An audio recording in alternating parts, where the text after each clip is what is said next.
Really exciting stuff. I'll let him tell you his story. But without further ado, Reid Moncada. Hello, everyone. So I'll just give a rundown of, I guess, my story and how I got to where I am today. So born in Philadelphia, moved to Kansas, moved out to Philadelphia when I was like third grade. Lived an average upper middle class life, and I think the biggest inflection point was when I was 14, my father lost his job. Didn't really know, the implications of this at this time, but then a few months later, we were evicted from our home. All my belongings were stored off in a storage auction, and I spent literally almost my entire high school career homeless, jumping from hotel to hotel, putting on this front to everyone in my school. Yes, during this entire time it sucked. But at the same time, my mom always said, it's like this is a good thing. It's all a matter of perspective. And during this time is when I learned hustle. I was, in addition to, being a straight A student, doing varsity sports, I was also, working 3 jobs. I worked at the Sweet Spot. I was a caddy at Doylestown Country Club. I worked at 86 West. I was flipping shoes to make any type of cash to support my family. And I was very, I didn't think that college was something that I was going to be able to, afford. And I was very fortunate enough to receive a full tuition and housing scholarship because apparently there's a entire national organization that funds caddies like me in my position to go to college. And so here I was at Penn State. I took I was originally tracking for a career on Wall Street. What enamored me was the money, the hyper-competitive nature of it.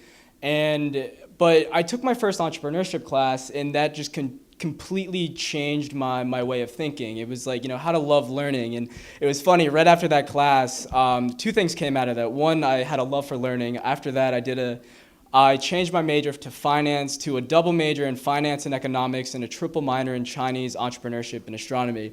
So literally taking 21 credits, but got straight A's because I just loved every single class.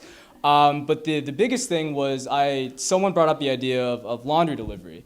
And, for me as a college student, I had no time to do anything, and I hated doing laundry. All my friends did the exact same thing, and, I thought that, could be something that I could do. And I put it off. I was thinking, one day I'll learn how to build an app, but that time never comes, and so I never built an app. I thought, maybe one day when I learn how to make a logo, I'll teach myself Photoshop. But, that never happened, and so I interned for a startup over the summer, ended up doing really well to the point where I was able to get a direct line of contact with the CEO. He was a Forbes 30 under 30 guy. In my eyes, he was like, ridiculously successful. I bounced this idea of him, like, hey, I have this idea for our startup, like, what would you think? And he said, if you can generate $2,000 revenue in 20 days, like, I'll do something. Like, I don't know. And so here's this guy talking to me. He's like Forbes 30 under 30. I'm like, oh my God. And so then, fight or flight kicks in. It's like, all right, what do I do? Print out 1,000, print out flyers, go around. And that's what I did, at first. I started, texting all my friends, I'll do your laundry for $5. I lived on the only dorms on campus with free laundry. My partner had a car, and we just started from there. And then the funny thing was, there was one night where I was up until 4 a.m, folding like 15 baskets of laundry. And it's because 15 baskets of laundry, I had tests, I had, a pitch for my finance organization, and I had M&Os. I probably had my girlfriend here. I had like 2 mental breakdowns probably during that semester.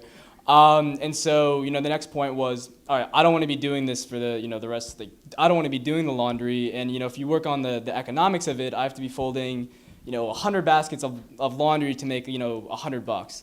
And so the next thing I did was I just started cold messaging, laundromats and dry cleaners in the area. And it was so funny. Like the first meeting I had was with like the only dry cleaner at State College. I had no idea what I was doing, and I was just trying to just talk to them like, hey, do you want to partner or whatever? And they're just like, what do you have to do? What do you have to offer? So that flopped, and then I did it again, and then I guess I learned from my first meeting, and then they ended up accepting us. And so then we could change the model from us doing the laundry ourselves to partnering with a laundromat that would do all of it. And so so that was the end of the semester. Thought I was going to be working at a cryptocurrency hedge fund. That ended up falling through, and I turned down 2 other dream job offers because of it. And so last summer I was here in Doylestown caddying and just working on shoot. I had Draper University at Draper University, I kind of looking ahead, and I nothing else but work on shoot. And so Draper University was amazing. It was a pre-accelerator / incubator right in the heart of Silicon Valley. It was founded by Tim Draper, a billionaire venture capitalist that, he was the first investor in Skype, Badoo, Tesla, SpaceX, Hotmail. He wants to split California into 3 states. He invested, $40 million in Bitcoin in 2014. So his head's really in the clouds. And so during this program, I came in with the idea of laundry delivery, and for them it was like, it's not big enough. You got to think bigger. And so, but it was interesting because at Draper, there was 80 other entrepreneurs from 27 different countries. The walls were whiteboards. We had a big room, filled with bean bags, and we had classes. And the classes were amazing because it wasn't history classes, we had future classes. So we had leading technologists and founders come in and tell us, this is where technology is heading, this is where technology is at, this is how you build a billion-dollar business. And so it was out there where I was exposed, I kept bringing around that data is the new oil. And I always had an inkling in my mind that it was always much more than laundry. And the one kicker I had, the one kicker was I was folding my friend's laundry, one night, and I was handling his Breaking Bad underwear, and I thought to myself, since when did he like Breaking Bad? Like we could have been watching this together. And then it just kind of cemented over time that our clothes are intimate indicators of our identity. What we wear reflects our favorite brands, our favorite styles, our spending habits, where I went to high school, my favorite sports teams, how often I go to the gym. Over time, you can see, are they wearing smaller, like are their clothes getting smaller? Are they losing weight? And so here we were with all this data. Or potentially, a huge data stream. And so then I was exposed to computer vision, which is essentially image recognition, where you can take a picture of anything, and now you can classify the logo, you can classify the color, you can classify the material type. At this point, we have 15,000 tags for each item of laundry. So think of any different component of a piece of clothes, and we can, identify that. So I was like, okay, that's another thing. Now it's time to validate this. And so what I did was started getting in front of people within the fashion industry. And so, my biggest strength is I will cold message anyone. I will go up and talk to anybody. And so, the chief of algorithms at Stitch Fix, a publicly traded subscription box / data science company, was speaking at Stanford. And so, I raised my hand after he's done speaking, and I asked, so you guys know what people are buying, but do you know what they're wearing? Is this valuable? And he was saying, yes, but we have no means of getting this information. And then I talked to executives at Levi's, because there's a hackathon with Levi's and Techstars. And here I am talking with executives at Levi's, and they're saying, we spend $120,000 a year on a consumer insights analyst. And then that kind of clicks with me. Okay, maybe we're in the right direction. Another one of our advisors is a fashion trend forecaster at Hudson Bay Company, saying they're spending upwards of $120,000 a year on some software as a service platforms to find out what people are wearing and exactly to find trends. Because with new fashion lines coming out, think Zara, H&M, new fashion lines coming out every single week. They need to keep their ear to the ground to figure out what people want, when they want it. So Draper ends. I have this entire network. I started the conversation with a few VCs in Silicon Valley. I was still way too early with them. And so I come back to Penn State. I started putting together like an all-star team of some of the smartest people I know. Khalil Bailau, he spent 2 summers on Wall Street working at Bank of America Merrill Lynch and their mergers and acquisitions group. Dungju Kim, his startup raised his ride-sharing startup freshman year raised $250,000. Royce D'Souza, he is the only sophomore I know writing his PhD thesis in qualiometric data engineering, his master's in philosophy, and his bachelor's in computer science. My original co-founder dropped out of school, and then there's me. And so it's funny, so we have this team, we build the deck, whatever, and we ended up raising $40,000 from a few really rich kids at Penn State. I don't know how we get connected with them, so what we did with that money was hire a full-time employee in Philadelphia and get him a van.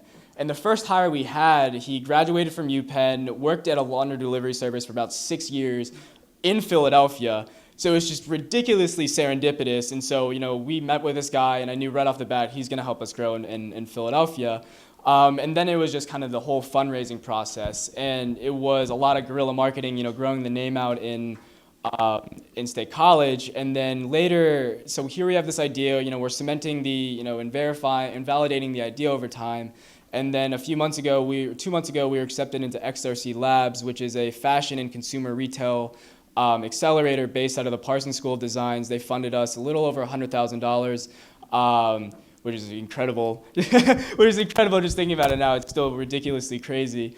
And they've just been making all these introductions to us. So now I'm able to support myself full time. We have around 12 employees, a little over 30 interns. And just kind of talking about where we are now. So we have operations live in State College and in Philadelphia. We have the effective capacity to process over 300,000 pounds of wash and fold. We have joint ventures with Keller Williams in Philadelphia and in ARPM in State College. Starting in January, we've generated a little over $17,000 in revenue with around $65,000 in contracted revenue from camps, hotels, gyms. And then on the tech side, we've been talking to H&M, Bonobos, Uniqlo, in terms of them, buying our consumer data. We have the tech almost fleshed out. We're going to be launching soon. Are any of you guys familiar with Jerry Media? Yeah. So they were the marketing team behind Fire Festival, Bumble, Hims, Casper. So we had talks with them a few days ago. So they're going to be running our launch campaign hopefully by the end of the year. So they have over 50 million followers across all of their Instagram accounts. They have networks with existing fashion companies, and they're going to help paint the New York City shoot blue. And I guess I'll open it up to questions. I know I kind of just threw a lot at you guys.